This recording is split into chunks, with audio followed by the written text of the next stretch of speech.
It's the last day of the offsite. The meetings were productive, the energy was contagious, exactly what the team needed. The CEO pulls you aside to say, "Thank you, this was next level." And you smile because it felt that way to you too. You found the secret to delegating the logistics so you could focus on shaping your team's experience. You used Offsite. They handled the venues, the negotiations, the logistics, and together you created an experience that will move your business forward. Sound too good to be true? It's actually within reach, and it can even save you money. See how at leaderassistant.com/offsite. Hey friends, thanks for tuning in to the Leader Assistant Podcast. I'm excited to share another spotlight episode of my friend Diana Brandl's show, Executive Office Insights. Be sure to check out the show notes for more information about her show and today's featured guest. But in the meantime, enjoy this conversation and keep leading well.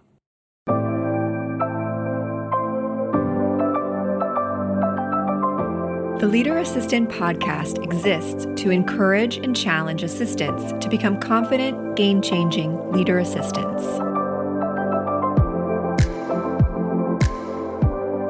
Check out the show notes for this episode at leaderassistant.com/376. I always love to introduce experts around the table, and today I'm introducing Brandl, the founder of the Celebrity Personal Assistant Network. We had so much to exchange. For example, like how it is leading a headhunting firm for celebrities, high net worth families, and billionaires. As a former personal assistant, chief of staff, and confidant to some of the world's wealthiest families, Brian knows for sure firsthand what it takes to make it in the private service industry. We also talk very openly about the ups and the downs and what it takes to find the right match. And sometimes it is wise to really ask for your own motivation in order to get into the private service industry. There's so much more we're going to bring to you in this episode, so jump right in. Hey everybody, it's Diana from the Future Assistant Podcast, and it's always a joy talking to my guests and especially bringing some new faces to my European community. And today for sure is a very interesting talk waiting for us. I've been waiting for this talk for quite a while, and we've been in touch a few times. I've been following him on social media because what a career Brian has. It's absolutely amazing. So I can't wait to introduce Brandl to all of you and to hear a little bit from his life. And he's actually joining us from the US. And I need to say good morning because it's morning hours in the US and it's actually Father's Day. So welcome, Brian. And what time is it? And where actually are you at the moment? So it's just a few minutes after 10. And right now I'm in my secret lair in the Midwest. I don't spend too much time in LA now. They're going through some growing pains. So, I have a daughter and I spend a lot of time in the Midwest. Perfect. So which is the next big city close to you, Midwest? So I'm pretty close. I'm kind of halfway in between Chicago and Detroit. I do a lot of business in both those cities. So it was a pretty good spot to be in. Mm-hmm. Wonderful. So how are you at the moment? You say not too much time in LA at the moment. Actually, I have a question for you later on about LA. But how's life? I mean, jumping into the summertime, is there something where you say it's getting a little bit more relaxed with the business in your agency? Or would you say it's never relaxed? There's always a lot to do.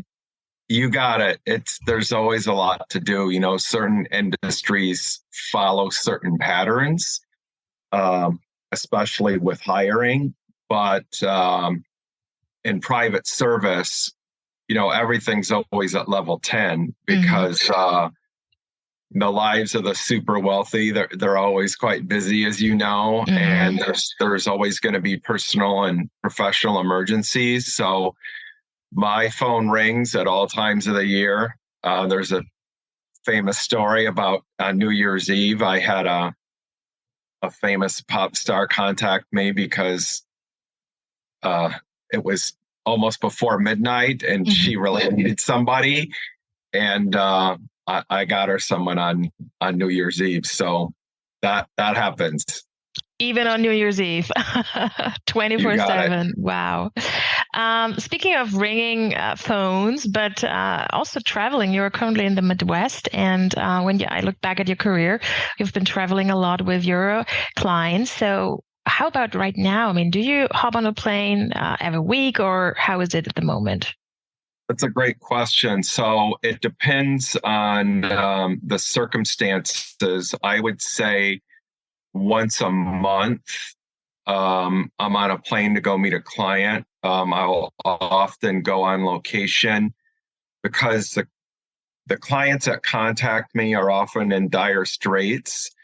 There was one situation where someone had burned through 17 assistants in 2 years. Whoa. And so what I'll do is when the clients come to me, they're often exhausted in so many ways because they do try to take out job ads themselves. So there's something that happens where they hit a brick wall, and then they come to realize we need professional help. We need to find out why all the cogs aren't working correctly. So I'll often go out into the field and visit the estate and see what's going on, talk to some of the players. And most of the time, the principals are not aware that there's chaos behind the scenes.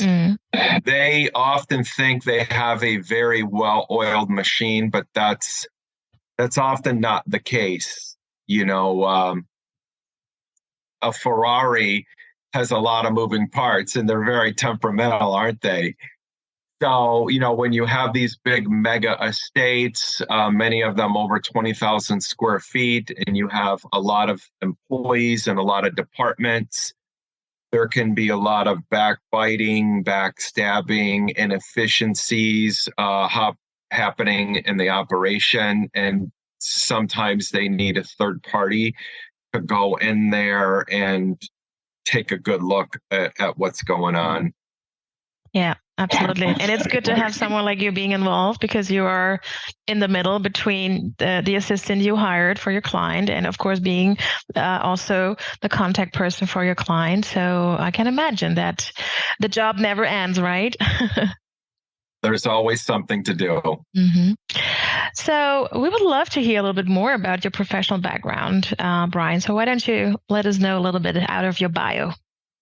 Sure. So as is so often the case, I fell into the industry as so many people do.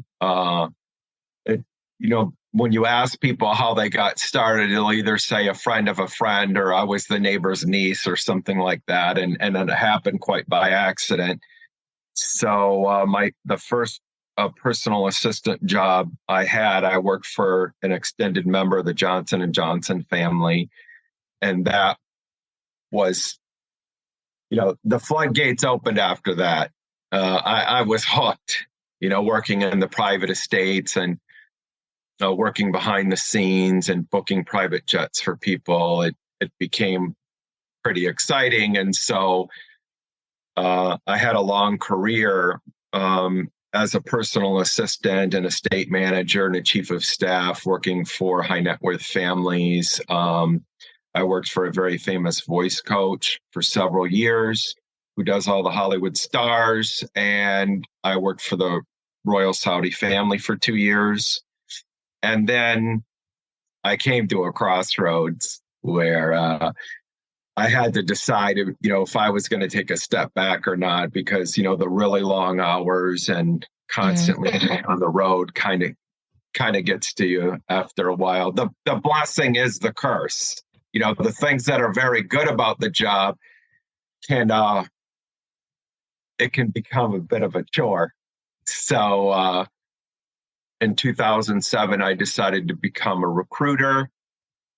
I had visited, it's a very strange story, because after I finished with the Royal Saudis, I was considering doing something else, and I went and visited a lot of the big quote unquote famous agencies in LA and New York, and I was absolutely appalled at the treatment I received, the arrogance and the the entire experience for me kind of opened my eyes, and I thought to myself, there's an opportunity here to do it a little better. I came to learn that not just in private service, but most recruiters in any industry don't come from the field. So this is especially true in domestic staffing. Very few people in the industry were actually in private service. And so I thought, well, because I come from that world and I've worked with so many families, I can make very informed decisions about placing staff with high net worth families. And that really is how the idea was born. Fabulous. So it was never a master plan that you said, one day I'm going to be my own CEO, I'm running my own business. Never. It happened just like I got into the business quite by accident. I became a recruiter quite by accident. Things were a little slow to start, frankly, because, not only was I new in that genre, but, right around 07, 08, is when the financial crisis was happening with the housing market globally. And so there were a couple of days I said to myself, was this a good idea? But eventually things worked out, and, the word got out, and I started doing, media appearances and things like that. And so I don't do any advertising at all. All my clients come to me either through word of mouth, or they were doing research online and they found me. So, yeah. Fabulous.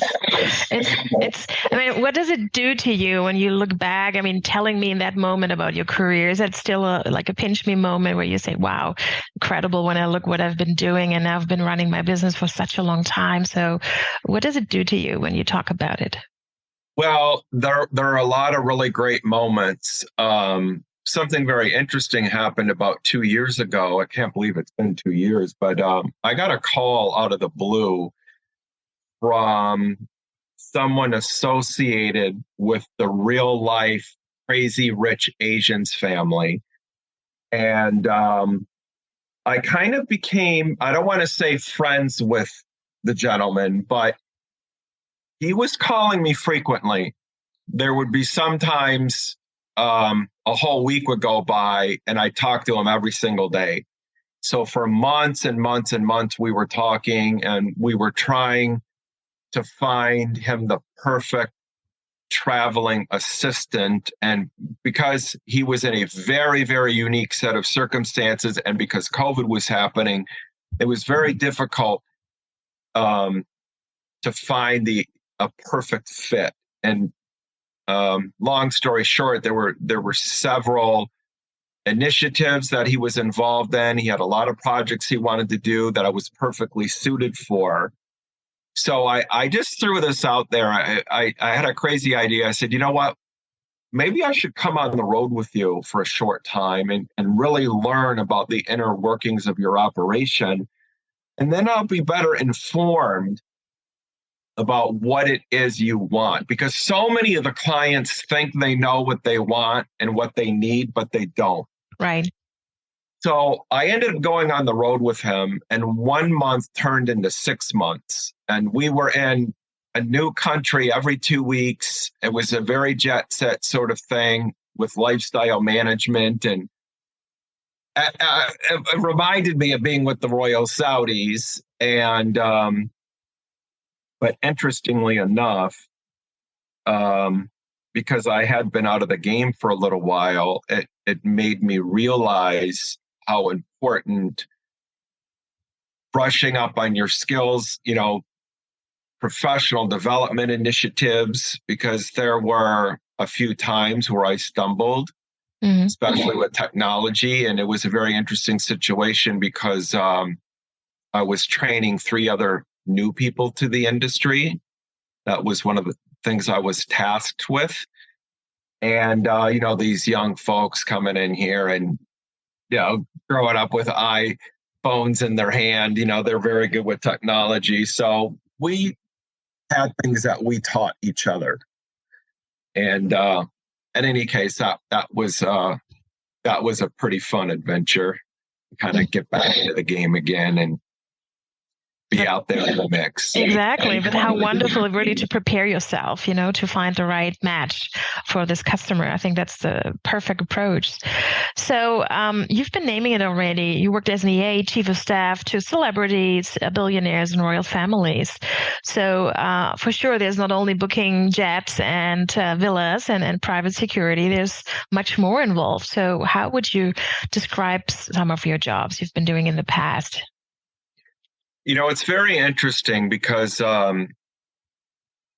because I came from the field and I've worked in a lot of different capacities, had different titles, worked with many different employers. The thing that kind of strikes me the most is how varied the industry really is. This is quite a hot topic with job titles, duties, and responsibilities. It's very hotly contested in our industry. You can't get 5 people to agree what a PA, EA, or chief of staff is. What does a butler do? What is a major domo? I mean, people really get hot under the collar when these topics come up. You can't get the private service professionals to agree. You certainly can't get the employers to agree, and you can't get the recruiters to agree either. So it's a very unique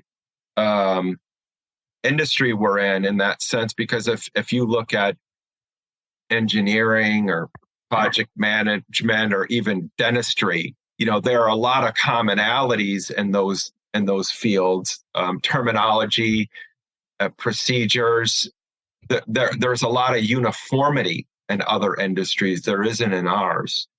So the thing that I've come to learn is that when the employers contact me and they start using certain titles, it is really up to me to dig deep. In fact, just 2 days ago, I talked to a high net worth client who had contacted me, and he thought he needed a house manager. Well, the more I probed, the more I learned about what he really needed. And I said, you actually need a domestic couple. So many of the people that come to me, it's their first time. Think about buying a home for the first time or going to college for the first time. There are so many mistakes that you make. There's so much naivete. And I say that with all due respect.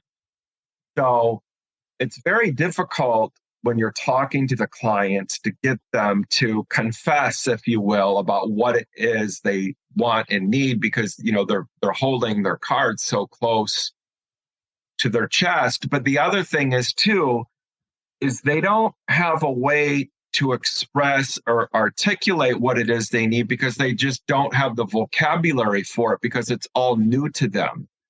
Right. So we often have this conversation behind the scenes with candidates and other recruiters about old money and new money.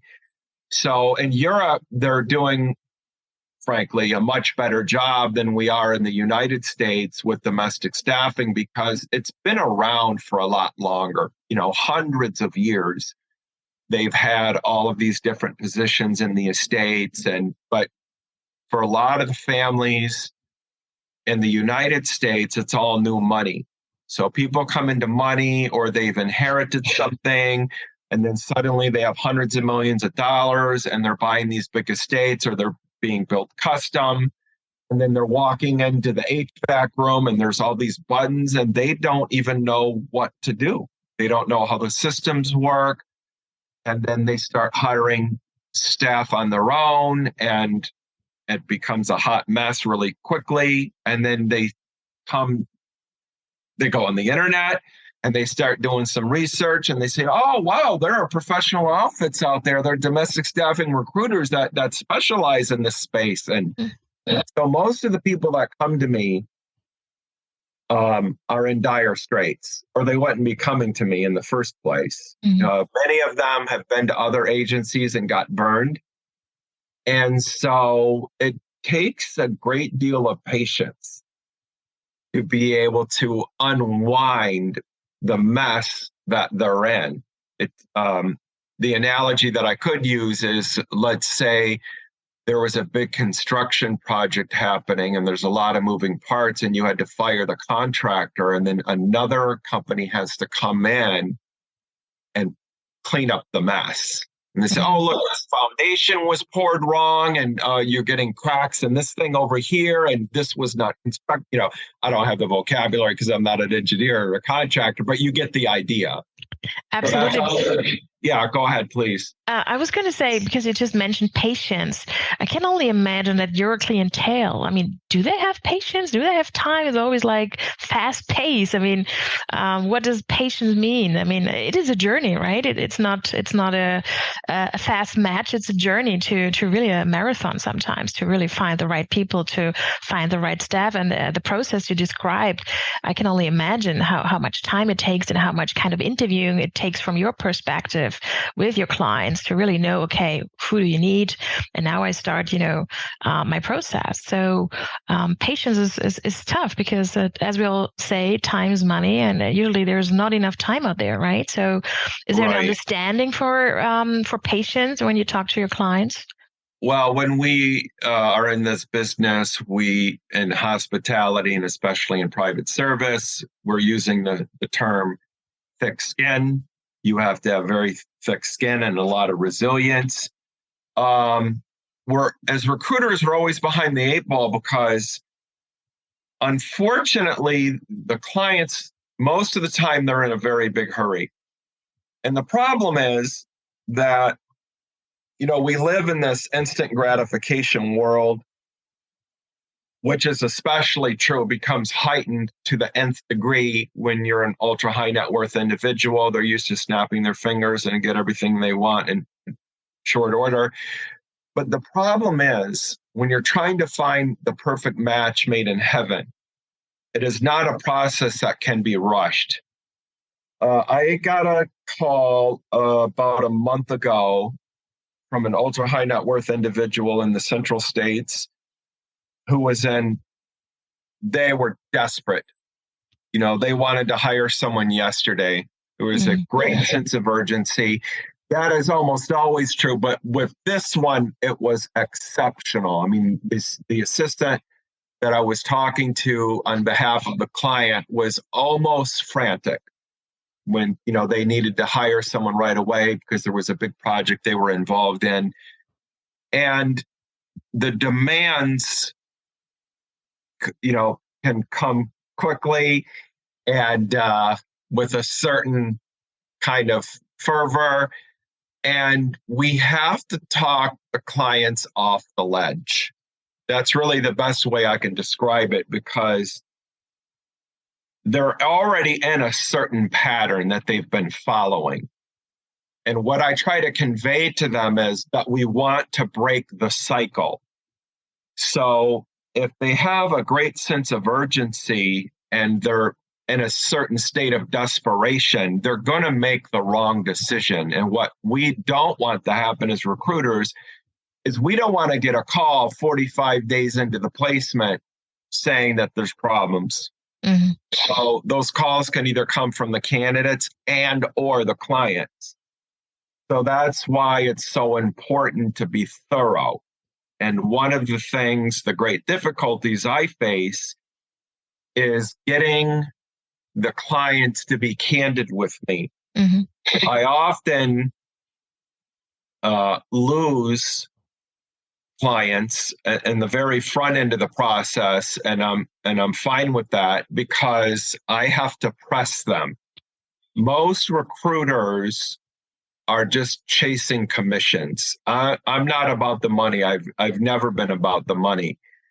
So when I see that the process is not going the way that it should, sometimes I have to have a tough talk with the client and say, this is not the right fit because there's a certain way that we do things around here and they don't want to play ball. There has to be a mutual respect, and for the people, for the candidates especially, the very high level candidates that come to me, they've come to expect a certain level of due diligence, if you will, a certain vetting of the clients, because the clients expect that we vet the candidates, of course, but I also do it the other way too, which is very untraditional, let's say, in our industry. Most recruiters are beholden to the people who are paying their bills, and I understand why they have to be like that. But I have a certain level of an expectation of the client. I have a whole set of rules that I send them in the beginning about how we work, which is the short list is that everyone's got to be paid legally on the books, no independent contractors and cash jobs, which is quite famous in our industry, or I should say. Very important point you're addressing here. Yeah. We have to have a salary range and job description on the table before we start, because what often happens is you'll go through a weeks long or even months long interview process, and then here come the lowball offers. And I have to know in my heart that the clients are genuine when they say, this is the final job description that we've discussed. I'm signing off on this. This is the salary range. I'm willing to pay at the minimum this and at the maximum this, and these are going to be the benefits. Because, when you read these bad reviews on Google and the other, I forget the names of some of these review sites, but I look at what's happening with the competition, and you'll often see these things that were written by candidates that say things like, I was thrown under the bus by my agent. I showed up to work. It was nothing like what was said in the job description. I got my first paycheck. It was 25% less than it was supposed to be. And then the client said, no, this is your salary. I had discussed it with your agent, and it becomes a hot mess pretty fast. So I avoid all those problems right in the very beginning, and I make, the clients have to be held accountable. And what often happens is that, I get ghosted because I'll get emails from people, oh, we're looking for this, that, and the other thing. And I say, well, review this page of my website first, because this is how we play ball at the Celebrity Personal Assistant Network. And then I often won't hear back from them, because when they see that they're going to be held accountable and people have to be paid on the books and taxes have to be paid by the employer and the candidate, and I insist that the candidates have health insurance, and we have to, document their hours, and they have to be paid overtime by law, and they have to have their breaks. They don't want all the rules. So that's why some of these third-party sites have become so popular with clients taking out job ads on their own, and they just put confidential employer. I've come to learn, by the way, after doing this for 16 years, when I interview candidates and I say, well, how'd you get this job? How'd you get that job? And then they tell me what a mess it was. I say, yeah, I was on one of those job boards. It was a confidential employer ad. And, when those employers go through those third-party sites and they cut out the middleman, the recruiters, you're giving up a lot. You're walking into a minefield when you don't have a business entity protecting your interests. Because when you're negotiating with billionaires on your own, and you don't have a seasoned professional on your side saying, what about this? What about this? What about this? You don't have an employment contract. You're kidding. You did all this on a handshake. You're almost guaranteed to be walking into a mess in situations like that. Absolutely. But you know what? This speaks for the way you operate. And this is a huge amount of professionalism in there. So I can only salute you for also staying true to your values here, and not jumping on every opportunity to make money, but, first of all, seeing the priority and bringing two parties together and, just sticking to values and your true belief. So I really salute this, because this is not everything what we see out there, right? Well, thank you for that. Yes. I'm raising the bar. I've been trying to change the game. There's a long road ahead of me, but I'm trying to institute some standards and best practices. There's a lot of lawlessness going on out there in private service and domestic staffing. There are plenty of blogs out there. And if you go to any of these conferences and things every year that some of these associations have, these are the hot topics that people are discussing either on stage or behind the scenes. So I'm one of the first, I suppose, to, plant a flag and say, there's a better way to do this. And I hope more people will follow me. And our audience that is listening now to us, for sure will appreciate your open words here, because I'm sure there's always someone who's listening now and, of course, thinking of, is that a new career path for me? And should I join, becoming a personal assistant to a billionaire, to a celebrity? So when you look back at your career, allow me to ask this once again, because, of course, when I go to your website, I see famous people on that website. There's Alec Baldwin, there's Jay Leno. You've been mentioning the royal Saudi family. So for sure, pinch me moments. But we all know that at the end, these were your executives, these were your bosses, these were the people you've been working with. And I remember when I talked to the assistant of Bill Gates or the former chief of staff to Oprah, they always say the same. Like, the moment you feel like, oh, that's a star, you're losing, right? And because at the end, it's your boss, it's your executive, and you're supposed to support this executive in their everyday moments. Would you agree to that? I would say that you really can't be starstruck when you're working in this industry. I've had a lot of moments. I've been to a lot of parties, and I've been inside a lot of big estates and seen a lot of things going on behind the scenes. And the thing that I would like to really convey to people that they really have to understand is that this is a business, and you have to be a very level-headed business person to be in this industry. And in fact, I would say that in almost every case, the people I've met were quite different than their public personas. And in fact, I've been disappointed more than I've been delighted, I have to say, frankly. So that is why when you go into this industry, you really have to know that it is a business.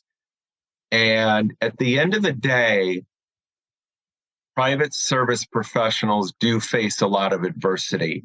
And I often have to have these tough conversations with people that I'm coaching who get discouraged about some of the things that are going on behind the scenes. And I try to get them to screw their head on straight and do a self-assessment and evaluate whether or not it is they want to continue on their career path.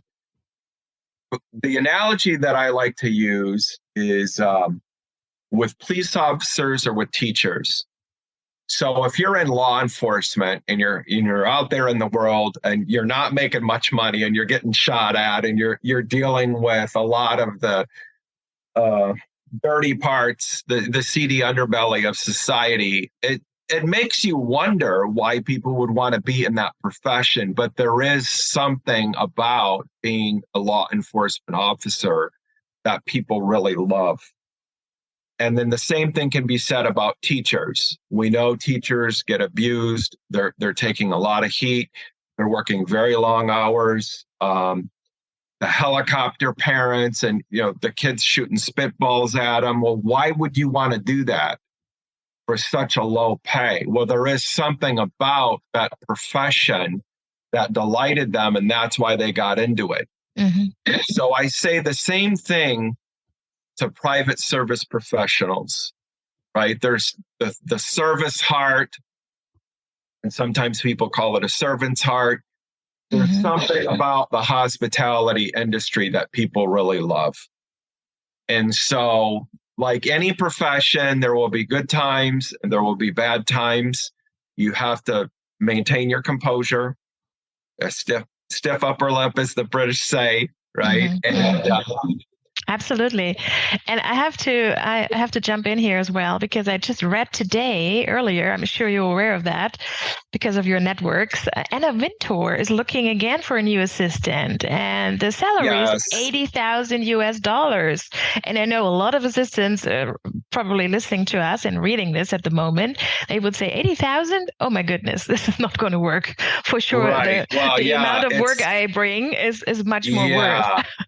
It's a lot worse than you think, because I do have that job posted on my website right now. The salary range is actually from 60 to 80. Mm-hmm. So on the low end, you're at 60, but even at the high end at 80 for New York City, this has upset quite a few people. And I start getting emails about it. I should say, though, it's not unlike the entertainment industry. For example, those Hollywood agents that work at the big agencies had to get a $250,000 education from either USC or UCLA. Then they started in the mailroom and worked their way up the chain of command. And it's going to be a good 5 years minimum of just scraping by, making nosebleed low salary to be able to work your way up to be an agent where you're actually dealing with the A-list stars. You could say the same thing about the movie studios. So the fashion industry is no different. So it seems incredibly unfair to be the personal assistant to Anna Wintour and work those really long hours and take the heat for only $80,000. So in New York, San Francisco, LA, and Miami, it costs $5,000 a month or $60,000 a year just for a livable apartment. Right. So the only person that's going to be able to take this role is going to have quite a few roommates, or they're going to be living with their parents, frankly. Mm-hmm. There's going to be a lot of sacrifice to make it work. But what can be said, though, is that if you could do a job like that for 2 years, the sky is the limit. Right. So many doors globally are going to fly open because the access that you're going to get, this just occurred to me. For people who don't know, if you work for the State Department or you're a Secret Service agent or you work for the CIA, those salaries are incredibly low. You wouldn't believe it. But what a lot of people have on their minds when they go into a role like that is, I'm going to do it for 5 years. I'm going to receive millions of dollars of education and training. And then I'm going to open a consultancy and make $3 million a year running a security outfit or whatever it is that they're thinking about.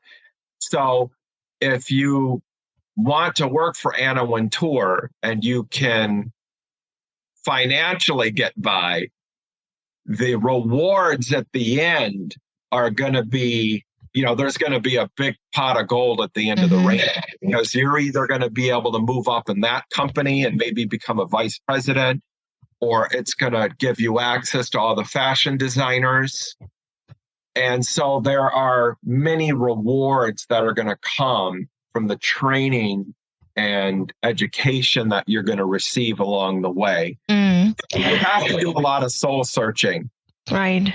But Brian, when you talk about this, would you say that there's actually a career path for an assistant, maybe starting as the personal assistant through Anna Wintour or Kim Kardashian? So is there a career path possible when you do a good job? So I'm chief of so staff, glad you state asked. manager.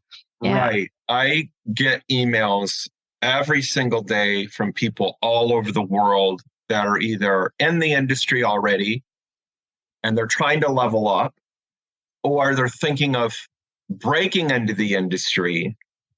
I have to give them some very honest and candid advice about the career choices they're making along the way. It is a little bit of a crapshoot, but you have to have a strategy. Some celebrity assistant jobs, for example, on the outside might seem very glamorous, but it depends who you're working for. Could it be a stepping stone to something else? But I get these heartbreaking emails from people saying, I worked for this A-list celebrity for 3 years. I was being paid cash. Nothing was on the books. And I don't work for that person anymore. They've changed agents. I can't get in touch with the celebrity anymore. And what I'm leading up to is their employment is not verifiable. And then I have to be the one to give them really bad news and say, I'm really sorry. You basically just wasted 3 years of your life because it doesn't count. It's like Top Gun. Below the hard deck doesn't count. Right. If you can't prove that you worked for somebody, you don't have a recommendation letter, you don't have pay check stubs, it doesn't count. Wow. So, I'll get, it's so shocking. I get these messages from people that are working for huge A-list stars that have production companies and they're making like $150,000 a year. And they're thinking, oh, I'm thinking of quitting and I want to go somewhere else. I said, don't quit. I said, are you kidding me? I said, most celebrity assistants are only making $60,000 a year. Some of them make less. And, that's not even enough to cover rent. And, there's a lot of fringe benefits like the private jets and the red carpet events and stuff. But you have to strategize and know what steps you're going to take, what's the end game. You can't do it for the sake of doing it just for the fun of it. You have to always be planning, what is my next 3, 4, 5 years going to look like? So I had somebody once, for example, sent me an email. He was working for a very high profile person in the entertainment industry. She wanted to quit. And I said, listen, I already know what you're going to tell me. I said, you're working 14 hours a day, 6, 7 days a week. No matter how much you're getting paid, it doesn't seem like enough. I said, it's not going to be any better anywhere else.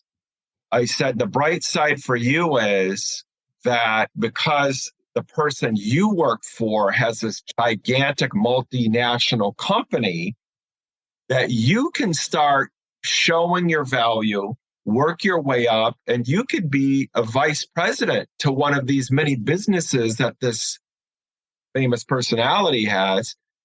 I said, you need to start thinking about it that way. Right. And so I often have to talk people off the ledge. I got another call once from somebody who says, I'm working on a private island. I'm only making $250,000 a year. And this person was working for an icon of industry and they wanted to quit. And every single time, by the way, I get these calls from people, without exception, every single time they fell into the role. They had not worked their way up to that position, so they didn't have a certain level of gratitude and appreciation because they didn't understand what was really going out there in the industry. They were living in a bubble and they didn't actually know what kind of precious situation that they were really in. So with the guy on the private island, I said, you need to calm down and reassess your situation. You're in a wonderful situation. It's never going to get any better than this. But I get these calls from candidates and like, oh, I'm just going to get another $250,000 job working for this other high profile person. They just think these things are like apples on a tree and you can just, and I said, you don't understand. On my facts page for candidates, you go to my jobs page and there's a link there before you can even read the jobs. It says candidate facts. And I write this really long, there must be 2,500 words on this page or more, explaining this whole Q&A about how the system works. And I said, listen, you don't understand how ultra hyper competitive it is. And the example that I use Gal Gadot, the actress in Wonder Woman. I said, in the old days, the actresses in LA were only competing against the Hollywood people. Everything is global now. So when these people contact me and they're looking for a search, we're not just searching in one state or one country anymore. We are often on a global scale where they're going to be competing against the world's best people in the industry. You're going to be up against hundreds of other A-list level candidates that have been working for billionaires. They have master's degrees. They have more qualifications than you do. They're, Six Sigma, black belts. I said, you don't even know what you're up against. And so part of what I do as a recruiter, being in the middle, I have to sober people up. Both the clients and the candidates. I talked to them about humility. I said, listen, I was just telling this ultra high net worth client the other day, because there's a certain air that they have about them and the demands that they're making. I said, sir, listen to me very carefully. I'm like a sports agent representing the Michael Jordans of private service. These people are like sports stars. They are in demand. They know their worth. They are hard to recruit. So everybody has to go in with a certain level of patience and humility, because the candidates sometimes are acting a little arrogant about who they've worked with. And, Ryan, do you need to take another look at my resume? Say, I've seen your resume. I know who you've worked with. And I want to tell you, it's not a slam dunk like you think it's going to be. And I have to have the same talk with the clients too. Because if people's expectations are too far apart and then you get these people in the room and they start interviewing with each other and egos get in the way, you're not going to be able to come to an agreement. It's just not going to work. I get calls all the time from people. They're very discouraged. I remember I got a call once from a private consultancy that was in Las Vegas, and they had been trying to broker a deal. They weren't a domestic staffing firm, but they worked with a lot of high net worth people. And they had a client who was a multi-billion-dollar figure in the Middle East and the United Arab Emirates. And the woman was almost in tears. And she said, we spent 6 months trying to close a deal with a candidate. We offered her a $250,000 salary and a very nice title. We were going to relocate her. And remember, in the UAE, we're talking tax-free salaries too. Exactly. To bring home $250, you would have to be making $500 in your Western country because of the tax bracket you'd be in. And then plus you're getting the luxury car that's included and a luxury condo or high-rise apartment that's worth millions of dollars that you get to stay in for free. So you get all the perks. So we're talking comp packages all in that are worth maybe $1 million. And then they couldn't work it out. They couldn't close the deal. And then they're like, oh, we're so discouraged. We have to start all over again. And the reason that these deals fall apart is because you don't have a middle person like myself trying to broker it and be in front of these problems. I mean, when you've been doing it for 16 years like I have, you can be very predictive. I can look at someone's resume and talk to them for 5 minutes and then talk to the client and know right away, instantly, what kind of problems are going to present themselves down the road. And in fact, those problems come in stages. I say, at 2 weeks into the process, this is the hurdle that it's going to present itself. And after we jump that hurdle, this is going to happen. And almost like clockwork, like you become like a wizard. You're clairvoyant, and you can just start seeing. So you have to be ahead of these things. And if you don't put people's heads on the right way from the very beginning, and I mean both the candidates and the clients, you're almost sure to be in a situation where you're going to invest weeks or months of time, and then there's not going to be any fruit at the end. Yeah. The chasm will be so big that it will be impossible to jump over. You're like Evel Knievel on the motorcycle jumping over Caesar's Palace fountains, trying to, get over the canyon. And it's, if you see those Evel Knievel wipeouts that are so famous, that this is what happens sometimes when you're putting deals together. The catastrophic train wrecks that come afterwards, and then the tempers come, because then the candidates get upset, the clients get upset. I've invested weeks of time. Look what happened. And I say, hey, remember when we talked about it? You could go back and read the email, and I encourage you to do it this way, and you didn't want to do it. And, so a lot of consulting and consoling is part of my job as a recruiter at this level. And this is why we need these agencies, right? Just because the process, again, you've been describing, it's just a huge amount of time dealing with both parties, consulting with both parties, coaching both parties, being a mentor for these people. So, incredible job you're running, and also the insights you hear, of course, with every case you get on your desk. So I would love to hear a little bit more also about the skill set they should bring to the table. You've been telling us thick skin. Sure. You've been telling us resilience. Is there anything else? I mean, I can only imagine, because of the clientele that becomes more international, there needs language skills for sure.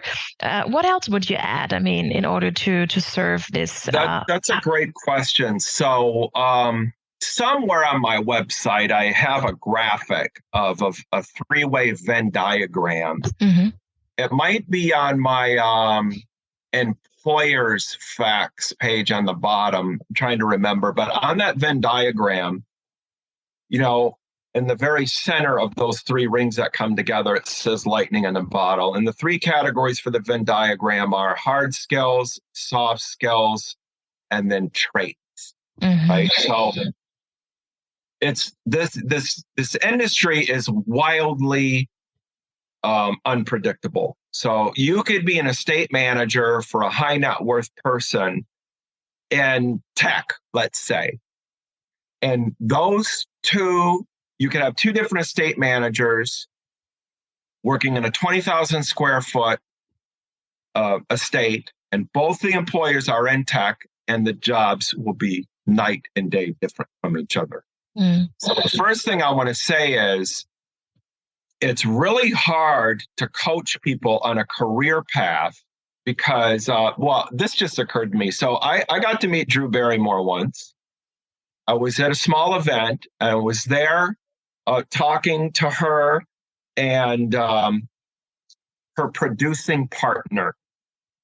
I apologize. This was 10 years ago. I don't remember that person's name. But the story that I was told, I wasn't the only one there. Drew Barrymore said that she picked up the phone and called this woman who had never been in the entertainment industry before. She had met her at a wedding and said, I'm starting my own production company. Charlie's Angels was the first big movie that they made.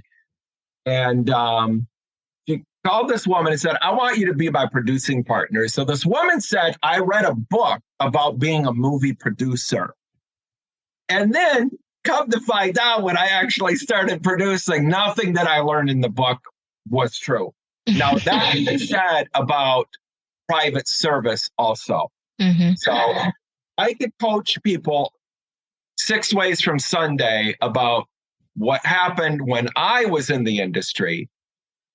And of course, I have a lot of other stories from other people I've coached, but plus the candidates that became clients. And, I have a whole encyclopedia of knowledge. But sometimes almost none of what I could say could apply to a very specific situation that somebody was in. But what can you do? Well, here are some commonalities that you're regardless of whether you're a nanny or a security agent or personal assistant or state manager or whatever, right? You're gonna need very thick skin and incredible patience. Project management is a very big one because regardless of your employer, you're going to be in situations where you might have to run events, or you're going to have a lot of moving parts, or there might be a construction project.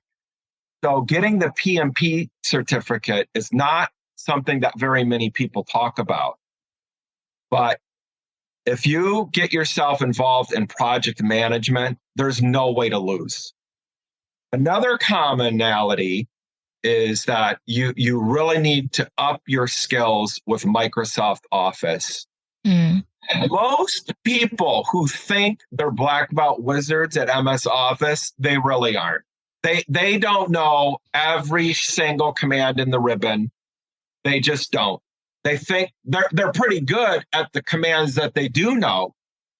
But when you decide to become certified in Microsoft Office, you're inevitably going to be learning things that you didn't know before, especially where you get into Excel. That's my Achilles heel. I was never very good at Excel, but if you're going to be working for a billionaire or you're going to be an estate manager, you're going to have to manage a lot of data.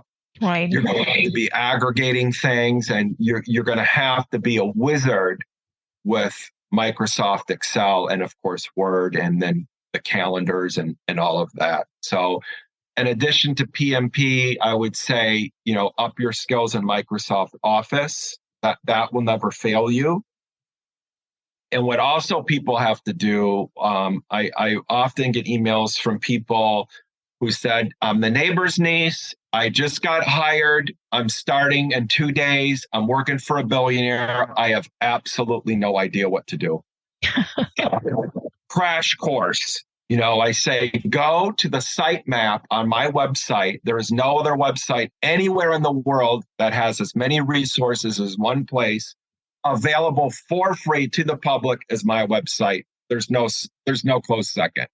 I got how to build a billionaire's wine cellar, all the different models for private jets, and the distances that they can travel and how much weight for the luggage, what it means to be a sommelier, how to pour wine. I mean, you name it. If it has to do with private service, it's on my website. So I say you have to steep yourself in the world of the private service professional and start learning about the exotic car fleets. And, I got a funny story. When I started working for the Royal Saudis, I didn't know what a Maybach was. Until they were talking Maybach, probably. Maybach. And I was like, what's a Maybach? I mean, I made myself look like a fool. So 20 years ago, the tools that are available to people today were not available to me. Right. So part of why I've built my website the way I did with all the resources is because I made my own wish list. What do I wish I knew? Right. And so I put it all out there because every day, just like there's a new busload of people that show up at Hollywood and they want to be stars and they're fresh off the bus, as they say, they're fresh off the bus in private service too. right? Yeah. There are 3,000 billionaires in the world. There are more than 50,000 households that have net worth between $50 and $500 million. I mean, the depth and breadth of the wealth is just fantastic. Yeah. These people employ small armies of staff. And every day there's a whole new group of people that are starting in private service that don't know what to do. They can go to my website and they can dive in and start steeping themselves in the language and the world. But how generous of you to put it out there, because I can only imagine these people who are probably settled maybe after 1 or 2 years, they got to learn on the job. But again, there's always how we can do things better and how we can learn, especially when it comes to technology. You need to be a game changer, and you need to embrace technology. But it's not easy that you go out there as the personal assistant of Drew Barrymore and say, oh, I need to network with someone. I need to have someone next to me, sharing a little bit out of my role. And of course, maybe letting them know who I work with. So it's not easy to talk about your role with everyone out there. So are there any specific celebrity networks out there? I know in New York, there's a big one. Probably LA also has one. I would say on that subject, the good news is for people that are either starting in the industry or people that are already in the industry and they think they need help. There is no shortage of associations and clubs and different things that you can join to help, so you can get advice, so you can level up. There are clubs and associations for estate managers and nannies and personal assistants and executive assistants. There's a whole cornucopia of podcasts and everything. So I would tell people you need to dive in and see what works for you. A lot of these associations charge, or they're invite only. Or they charge and they're invite only. So you got to see what works for you. There are plenty of choices out there. There aren't any burning recommendations I have, but you just have to see what fits for you. Because what might be a great association for one person might not necessarily be good for someone else. Yeah. You have to know what niche you're in. So, and the funny thing is, if I can add this, because I was kind of helping someone in Germany to work with a high-profile executive, and I know she's in the job now for 3 years. It's a good match, so they are just wonderful together. But I know that this client doesn't want her to be visible on social media, doesn't want her to go out there on networking events mentioning the name and the company she works for. So do you hear this a lot also in the US?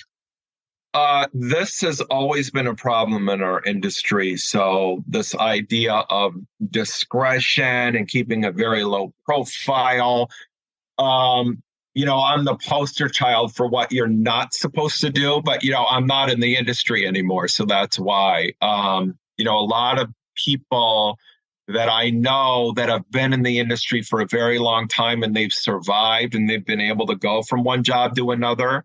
Generally speaking, they keep it very, very low profile. The people that are out on social media a little bit too much, even if they're not mentioning their boss's name or anything, as soon as you kind of cross that line and you go into that other world, it makes employers nervous, because then they start asking themselves, is this person going to start making videos and taking pictures behind the scenes of things that they shouldn't? And so you have to be very careful about these sort of situations, because when you're working in private service, you just don't know. It's already going back to what I was saying before, how hyper competitive it is, and you're going to be competing against hundreds of other people. Well, at the end of the day, it's always going to come down to two people, and then they start splitting hairs. So if they say, well, here are two people that seem equally qualified. They both work, the resumes are very strong. But candidate A is on social media a little bit too much, and candidate B is a lot quieter. Mm-hmm. It's a pretty easy decision when you get to that, when you're faced with that sort of dilemma. So these are the things people need to be careful of. I recall now, I was coaching someone years ago. Very nice gentleman, lots of experience, and he was having trouble scoring his next gig. And I looked at his resume and his social media, and I said, I have some suggestions for you about how you can polish up a little bit. The thing that I will never forget as long as I live is on his LinkedIn profile, if you can believe it, he had pictures of someone's feet. And I was like, what is that? Because when you comment on people's profiles now, that becomes part of your professional identity, because it's right on the home page of your LinkedIn profile, right under your headshot, it shows your activity. So someone had taken a picture of their feet and they said, oh, I'm so sore. I was on my feet all day and I just got a foot massage. And it was a weird thing that the person picture of their feet after they got a foot massage, and then he had commented on that. Yeah. And I said, listen, man, let me be frank with you. I said, I'm a billionaire and I'm looking at your resume and I'm thinking of hiring you to share all my secrets with you and give you all my credit card numbers. And I'm looking at your LinkedIn profile and I see a picture of someone's feet. I'm going to run the other direction. I'm just thinking, but the guy, the guy I was coaching, he's a very bright person. He has but he just he wasn't thinking of it that way. Wow. But because I'm an outside person looking in and I have that perspective, I said, it doesn't work, man. Yeah. You got to delete all that stuff. When you're looking for a job, especially, all your social media profiles need to be on mute. You need to go back. There was this guy once I remember worked at one of the world's largest and most powerful talent agencies. Talking about this Anna Wintour thing about the doors that it opens. So this guy had worked at this mega power agency, but he had been unemployed for over a year. And I thought, that doesn't even make sense. I'm looking at his resume, and you went to the fancy school and paid $250,000 in a top tier school. And then I Googled him, and there was his Facebook page. And he's on a table in Vegas with his shirt off, acting like a fool, with taking shots and just acting like an idiot. And I thought, oh my God, no wonder, because of course, is 93% of employers in any industry are going to Google you at some point during the process, and they usually do it sooner than later. And here he is with a very bad social media presence. And what I don't understand about this, why people keep making these mistakes. Yes. There have been thousands of stories online fired over Facebook posts and stuff. I mean, people know now more than ever how sensitive it is to do this. And people keep making the same mistakes over and over and over again. I hate to say it, it's usually the younger people. Yes. People over 40 usually learned a lot of really hard lessons in their life, and they're at a certain maturity level, both personally and professionally, that the younger people don't have. But when I see these snafus that people make, it almost always is the younger generation. Right. So people need, they should be teaching this stuff in school, in both high school and college. They need to be teaching what it means to have, good business sense. And for every industry, right? For every industry, it's important because, as you said, everyone is going to Google you and keep a low profile, especially in the industry you are dealing with. And I remember it's been a few years ago, and of course, I also follow quite a few celebrities on Instagram, and here and there, actually, you see how they sometimes tag people from their staff team, right. And here and there, it includes an assistant. So yes, Kris Jenner's male assistant she has, and Gwyneth Paltrow mentioned one of her assistants in the past. And every time when I looked at their profile, they were absolutely low profile. Here we go, silent, Yeah. And so super discreet, and it's exactly what you need to do. And thank you so much for highlighting this once again, because I think out of this wonderful, honest and transparent conversation we had, it's just not this fancy job that some people see on an ad, like reading Anna Wintour's job ad, or also something that you've been posting recently, a Formula One drivers looking for an assistant, traveling, to different states. So please, people, it's not everything you see out there. So I'm glad that you are here with us today to really clarify a few things. Well, yeah, the analogy that I like to use is, those actors that go on those shows and they do the interviews, and I'm thinking of the Actors Studio, and you'll see Julia Roberts, or they'll have all these huge stars. And I posted about this recently. There was an article about celebrities and billionaires saying follow your dreams and all of this stuff. And some people say that it's bad advice. It might be. The thing that discourages me about those shows where the actors go on and they do the interviews, the part that they never say, I've never heard it once. The ugly truth is that 99.9% of people who move to LA that want to be an actor will never make a dime. Mm-hmm. Statistically speaking, there's a 99.9% chance you're going to fail. They never talk about that. I think it's irresponsible not to do that. So while I'm an advocate for our industry, I'm a cheerleader for our industry, it is a wonderful industry. At the same time, I don't sugarcoat anything. I'm very clear with people, even when I coach them, that there are pros and cons to this industry, mm-hmm. and I am really willing to share that information. Most people aren't. Yes, and that's exactly why you are on the show here, because I absolutely appreciate your openness here. And there are actually two last questions I have for you, Brian. We need to find out what's going on with LA, because a lot of celebrities, and I've read it in various articles, are leaving LA because the situation is not as safe as it was anymore. Talking about crime, talking about drugs. So how do you see the situation? They're in dire straits. I'm not going to sugarcoat that. The crime is up. The homeless encampments everywhere. San Francisco's not much better. 2 years ago, like I said, when I went on the road with a client, I spent an extended amount of time in San Francisco. I was there for several months.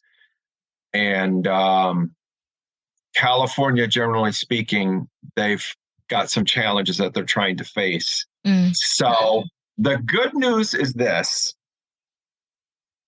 3,000 billionaires in the world, about 600 or so are in the United States, less than 100 are in New York City. Now, what am I getting at? What I'm getting at is there are billionaires and ultra high net worth families everywhere, in every state in America. There are 10 million millionaires. So what is that, a couple 100,000 per state? There's no shortage of people right there in your backyard, wherever you live, that you can work with. So you don't have to have starship eyes and go to San Francisco, LA, New York, or Miami. I mean, look at people like Matthew McConaughey. He's out in Texas, and I also read the other day, who was it? One of Kelly Clarkson, who said, "I'm going to move to New York, and if you want to keep me as your moderator for the show, you need to move the whole production to New York." Right? So there's a lot of things going on, right?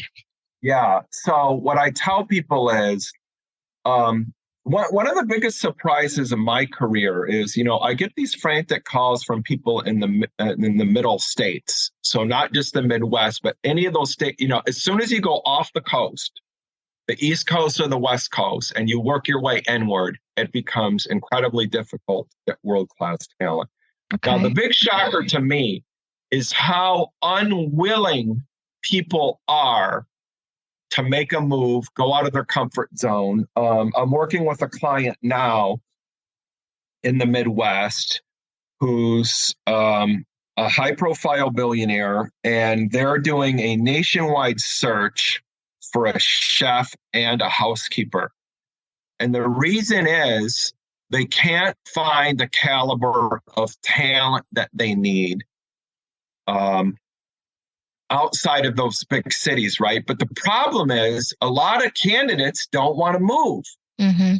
This is a shocker to me, because you could, if you were making 150 in New York and you moved to the Midwest making 150, you've definitely doubled your salary, maybe even tripled, relatively speaking, because the cost of living is so much lower when you're out of those big cities. But people get kind of too comfortable with the big city life. And I had a guy once that was in, I get people from Texas and Montana and Idaho. They have these huge ranches.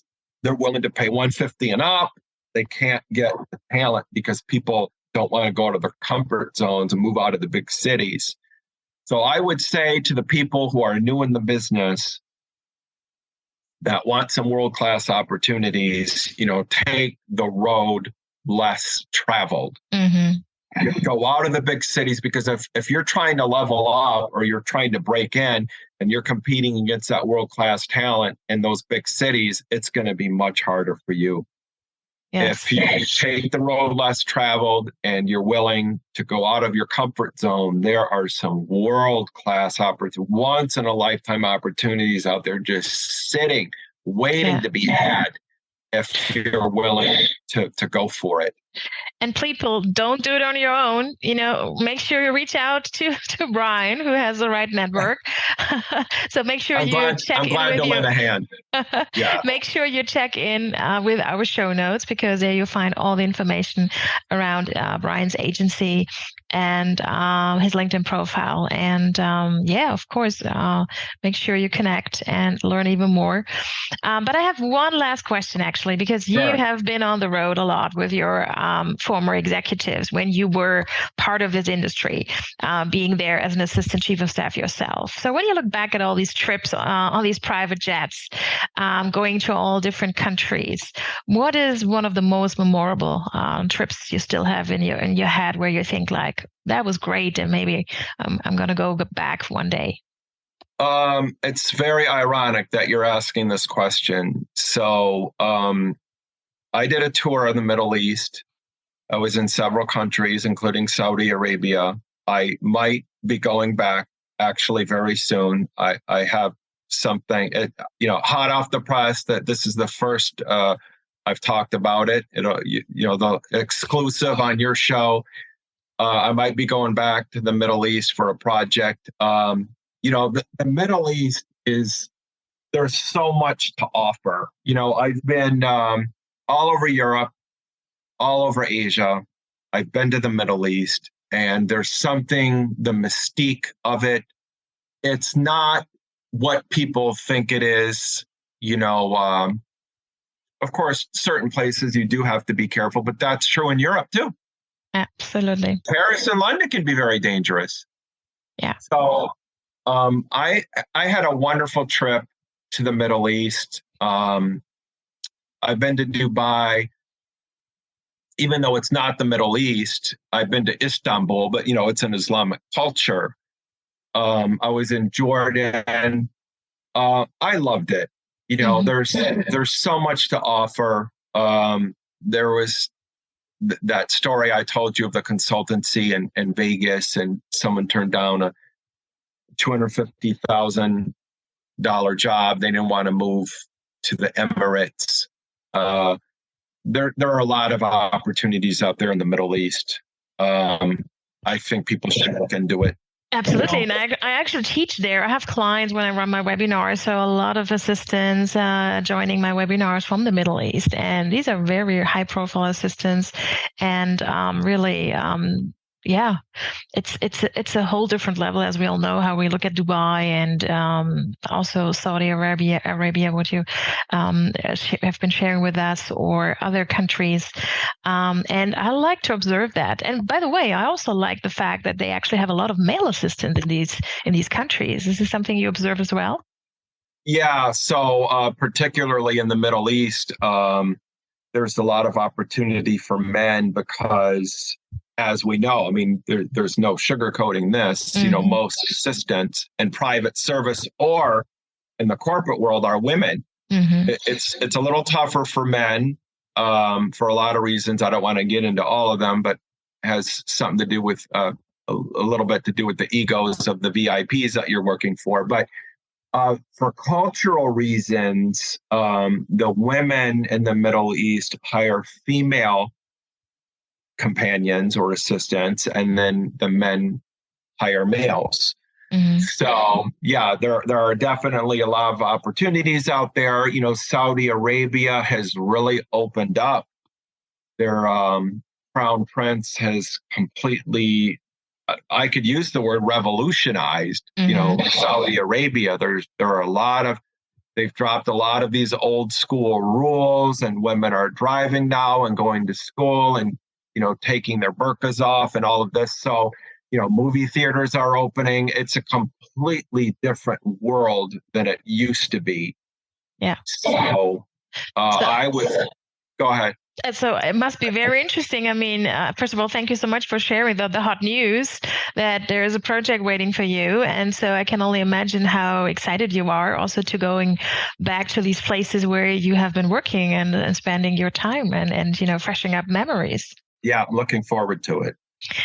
It has been a huge pleasure talking to you once again. Thank you so much for giving us your view of this industry, because for sure, a lot of people, as we heard, look totally into the wrong direction when they see a job ad and they see a celebrity name and they see a billionaire's estate. So everyone out there who is interested, of course, in getting to know more about this industry, make sure you reach out to Brian and just hear a little bit more about the things you've been sharing with us. Great wisdom you've been sharing. So thank you so much once again, and wishing you all the best and enjoy the rest of the Father's Day. Yes, it's my pleasure. Thank you. Have a great day. Thank you. You never know when it's time to find the next challenge. So make sure to reach out to Brian Daniel. We have all the necessary links in the show notes, and maybe he's going to be a big help for you for finding the next match. Thank you so much, Brian, for being on the show, and I hope to meet you one day in person.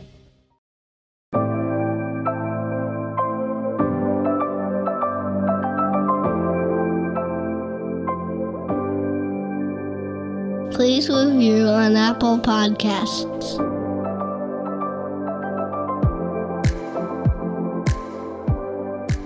GoBulls.com.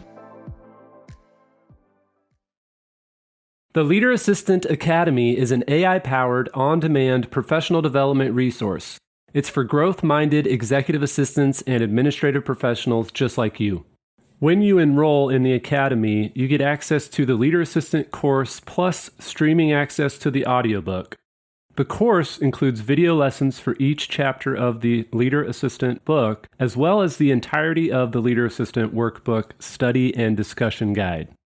Additionally, you get access to my exclusive Academy newsletter where I share thoughts on the state of the administrative profession, behind the scenes of my business, and sneak peeks at upcoming projects. Your enrollment also includes a one-on-one 25-minute coaching session with yours truly. But my favorite part of the Academy is the AI agent, which I've named ACE. ACE is the only AI agent on Earth trained on the Leader Assistant book, workbook, course, and Academy newsletter. So if you need guidance at 2 a.m. on a Thursday because you have a big meeting coming up with your executive and you want to ask for help, you can log on to the Academy, interact with ACE, and this AI agent will help you along your journey, guiding you to specific resources that are actually helpful in that moment. To find out more and enroll in the Leader Assistant Academy, visit leaderassistant.com/academy.